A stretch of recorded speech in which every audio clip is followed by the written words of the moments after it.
আসসালামু আলাইকুম, সকলকে আমন্ত্রণ আনন্দ টিভি রাতের সংবাদে আপনাদের সঙ্গে আছে আমি কাবিউল আজিজ। শুরুতেই সংবাদ শিরোনাম। বিএনপি জাতীয় পতাকার সঙ্গে লাঠি নিয়ে রাস্তায় নামলে দেওয়া হবে তার জবাব, হুঁশিয়ারি সেতুমন্ত্রীর। দেশের মানুষের তথ্য অধিকার নিশ্চিত করেছে আওয়ামী লীগ সরকার, জানালেন তথ্যমন্ত্রী। এবং ঢাকার সাভারে র্যাবের জালে আটক মানবতা বিরোধী অপরাধের মামলায় মৃত্যুদণ্ডাদেশপ্রাপ্ত এক পলাতক আসামি।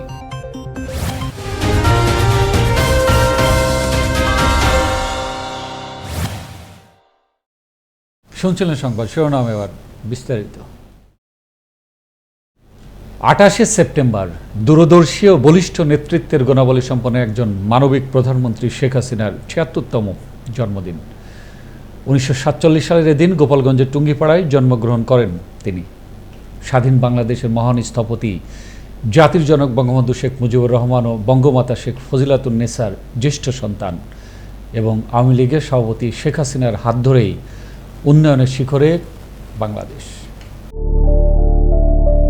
শুধু দেশেরই নন, বঙ্গবন্ধু কন্যা প্রধানমন্ত্রী শেখ হাসিনা আজ বহির্বিশ্ব অন্যতম এক সেরা রাষ্ট্রনায়ক হিসেবে প্রমাণ করেছেন নিজেকে। দূরদর্শী ও বলিষ্ঠ নেতৃত্বের গুণাবলী সম্পন্ন একজন মানবিক প্রধানমন্ত্রী শেখ হাসিনার 76তম জন্মদিন আজ। 1947 সালের 28 সেপ্টেম্বর গোপালগঞ্জের টুঙ্গিপাড়ায় জন্মগ্রহণ করেন তিনি। স্বাধীন বাংলাদেশের মহান স্থপতি জাতির জনক বঙ্গবন্ধু শেখ মুজিবুর রহমান ও বঙ্গমাতা বেগম ফজিলাতুন্নেসার জ্যেষ্ঠ সন্তান এবং আওয়ামী লীগের সভাপতি তিনি। প্রধানমন্ত্রীর জন্মদিনে দেশবাসী তাকে দূর প্রান্ত থেকেই শুভেচ্ছা আর ভালোবাসায় সিক্ত করছেন প্রতিটি মুহূর্তে। এই দিনটিতে উৎসবমুখর পরিবেশে নানা কর্মসূচি উদযাপন করে আওয়ামী লীগ সহ বিভিন্ন সামাজিক ও সাংস্কৃতিক সংগঠন। আওয়ামী লীগ সভাপতি ও প্রধানমন্ত্রী শেখ হাসিনা বাংলাদেশের সফল প্রধানমন্ত্রী। চতুর্থবারের মতো প্রধানমন্ত্রীর দায়িত্ব পালন করছেন তিনি। তার নেতৃত্ব গুণে অর্থনীতির প্রতিটি সূচকে এগিয়ে যাচ্ছে বাংলাদেশ। প্রধানমন্ত্রী শেখ হাসিনার হাত ধরে বঙ্গবন্ধু হত্যা মামলার চূড়ান্ত নিষ্পত্তি, ৭১-এর ঘাতক যুদ্ধাপরাধীদের বিচার কার্য সম্পন্ন করা, সংবিধান সংশোধনের মধ্য দিয়ে মহান মুক্তিযুদ্ধের চেতনা পুনঃপ্রতিষ্ঠা, ভারত ও মিয়ানমারের সাথে সমুদ্র সীমা বিরোধ নিষ্পত্তি এবং সমুদ্রে বাংলাদেশের সার্বভৌমত্ব প্রতিষ্ঠার মধ্য দিয়ে ব্লু ইকোনমির নতুন দিগন্ত উন্মোচন, ভারতের সঙ্গে সীমান্ত চুক্তি বাস্তবায়ন ও ছিটমহল বিনিময়, বঙ্গবন্ধু ১ স্যাটেলাইটের সফল উৎক্ষেপণের মধ্য দিয়ে মহাকাশ জয়, সাবমেরিন যুগে বাংলাদেশের প্রবেশ সহ গণবান্ধব সরকারের গণমুখী ও জনপ্রশংসিত অন্যান্য প্রকল্পের মধ্যে রয়েছে মেট্রো রেল, পারমাণবিক বিদ্যুৎ কেন্দ্র স্থাপন, কর্ণফুলী টানেল, এলিভেটেড এক্সপ্রেসওয়ে, নতুন নতুন উড়াল সেতু, মহাসড়কগুলো 4 লেনে উন্নীত করা, এলএনজি টার্মিনাল স্থাপন, খাদ্যের স্বয়ংসম্পূর্ণতা অর্জন, ডিজিটাল বাংলাদেশ বিনির্মাণ, 5G মোবাইল প্রযুক্তির ব্যবহার চালু সহ অসংখ্য ক্ষেত্রে কালোত্তীর্ণ সাফল্য অর্জন করেছে বাংলাদেশ। সম্প্রতি জাতিসংঘের সাধারণ পরিষদের ৭৭তম অধিবেশনে একজন সফল রাষ্ট্রনায়ক হিসেবে শেখ হাসিনা বিশ্ব নেতৃবৃন্দের সামনে দুর্যোগের সংকটপূর্ণ সময় সমাধানের সূত্র বাতলে দিয়েছেন। শিল্প, সংস্কৃতি ও সাহিত্য অন্তঃপ্রাণ শেখ হাসিনা লেখালেখিও করেন। তার লেখা এবং সম্পাদিত গ্রন্থের সংখ্যা ৩০টিরও বেশি। বঙ্গবন্ধুর স্বপ্ন পূরণের অংশ হিসেবে নানান রকম চড়াই উতরাই পেরিয়ে সব দেশি বিদেশি ষড়যন্ত্রের জাল ছিন্ন করে দুঃসাহসী কন্যা প্রধানমন্ত্রী শেখ হাসিনা চলতি বছরের ২৫ জুন স্বপ্নের পদ্মা সেতুর উদ্বোধন করে বিশ্বের বুকে আরও একবার বাঙালি জাতিকে প্রমাণ করেছেন বীরের জাতি হিসেবে। প্রধানমন্ত্রী শেখ হাসিনা তার জনগণের ভালোবাসা ও আস্থা অর্জনের মাধ্যমে অনল অটল হিমালয় সম আত্মবিশ্বাস নিয়ে নিজের অচিন্তনীয় মেধা, মনোবল ও দেশপ্রেমের ফলে বর্তমান বিশ্বের এক অকাট্য চিরসত্যের নাম হয়ে দাঁড়িয়েছে উন্নয়নের বাংলাদেশ।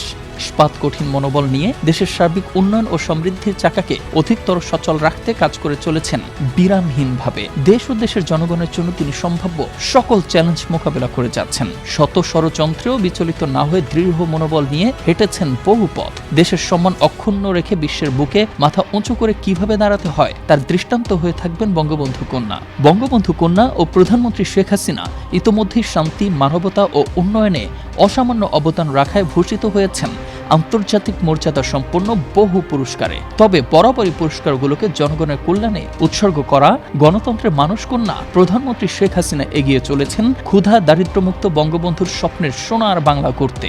এভাবেই এগিয়ে চলুন প্রধানমন্ত্রী শেখ হাসিনা। শুভ জন্মদিন মাননীয় প্রধানমন্ত্রী বঙ্গবন্ধু কন্যা শেখ হাসিনা। মুস্তফা কামাল তোহা, আনন্দ টিভি, নিউজ ডেস্ক। ঢাকার কেরানীগঞ্জে প্রধানমন্ত্রী শেখ হাসিনার ৭৬তম জন্মদিন উপলক্ষে হাসুমনির পাঠশালার আয়োজনে অনুষ্ঠিত হলো বর্ণাঢ্য নৌ র্যালি ও শিশু সমাবেশ। উপজেলার জিঞ্জিরা ফেরিঘাট এলাকায় বুধবার বিকেলে হাসুমনির পাঠশালার সভাপতি মারুফ আক্তার পপির সভাপতিত্বে এতে প্রধান অতিথি হিসেবে উপস্থিত ছিলেন স্বরাষ্ট্রমন্ত্রী আসাদুজ্জামান খান কামাল। পরে তিনি ৭৬টি নৌকার সমন্বয়ে নৌ র্যালি উপভোগ করেন। এতে অন্যান্যের মধ্যে প্রাথমিক ও গণশিক্ষা মন্ত্রণালয়ের সিনিয়র সচিব আমিনুল ইসলাম খান ও ঢাকা জেলা পুলিশ সুপার আসাদুজ্জামান সহ উপজেলা আওয়ামী লীগের বিভিন্ন নেতৃবৃন্দ উপস্থিত ছিলেন।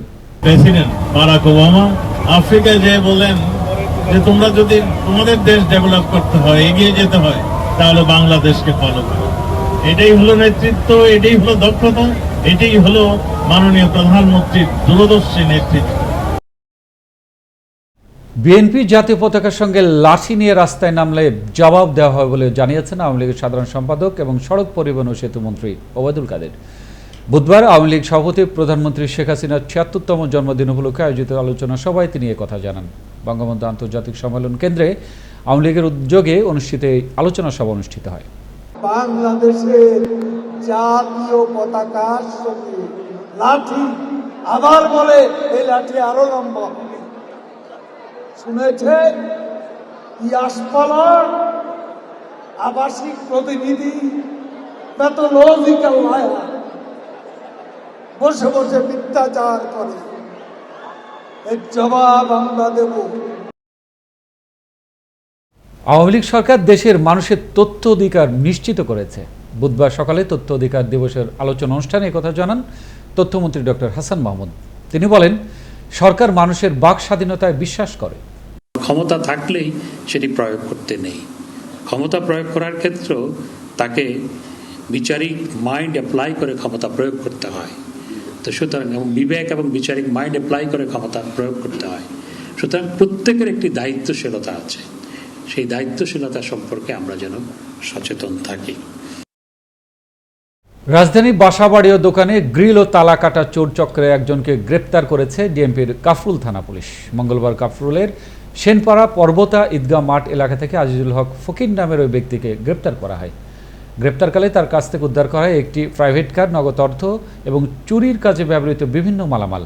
বুধবার বিকেলে ডিএমপি মিডিয়া সেন্টারে আয়োজিত এক সংবাদ সম্মেলনে এসব তথ্য জানান ডিএমপির অতিরিক্ত পুলিশ কমিশনার AKM হাফিজ আক্তার। তাদের জিজ্ঞাসাবাদে তখন আমরা টের পাই যে তারা ওই যে কাউকে বল প্রয়োগ না করে কোনো জায়গা থেকে যে গ্রিল কেটে জিনিস নিতে পারে, অনেক ক্ষেত্রে তারা মোবাইল ফোন ব্যবহার করে না, অনেক ক্ষেত্রে তারা কোনো ধরনের টাচ করে না, কোনো ডিভাইস ধরে না, জাস্ট স্বর্ণ এবং অর্থ নিয়ে যায়। ৭১ মানবতা বিরোধী অপরাধের মামলায় মৃত্যুদণ্ডাদেশপ্রাপ্ত পলাতক আসামি খলিলুর রহমানকে ঢাকার সাভার এলাকা থেকে গ্রেপ্তার করেছে র্যাব ১৪। বুধবার দুপুরে রাজধানী কারওয়ান বাজার র্যাব মিডিয়া সেন্টারে এই তথ্য জানান র্যাবের আইন ও গণমাধ্যম শাখার পরিচালক কমান্ডার খন্দকার আল মঈন। র্যাব জানায়, আসামি ১৯৭১ সালে মহান মুক্তিযুদ্ধের সময় নেত্রকোনার দুর্গাপুর ও কলমাকান্দা থানায় সংঘটিত মানবতা বিরোধী বিভিন্ন অপরাধের দায়ে তাকে দণ্ডিত করে আন্তর্জাতিক অপরাধ ট্রাইব্যুনাল। গত রাতে র্যাব ফোর্সেস সদর দপ্তরের গোয়েন্দা শাখা এবং র্যাব ১৪-র একটি আভিযানিক দল সাভারের জামতলা এলাকা থেকে এই মানবতা বিরোধী যুদ্ধ অপরাধে দণ্ডিত খলিলুর রহমানকে গ্রেফতার করতে সক্ষম হয়। সংবাদের পর্যায়ে নিচ্ছে ছোট্ট একটি বিরতির পর যা থাকছে। চীনের উত্তর পূর্বাঞ্চলের একটি রেস্তোরাঁয় ভয়াবহ অগ্নিকাণ্ডে প্রাণ গেল ১৭ জনের এবং তিউনিসিয়ার বিপক্ষে ৫-১ গোলের বড় ব্যবধানে জয় পেল ব্রাজিল।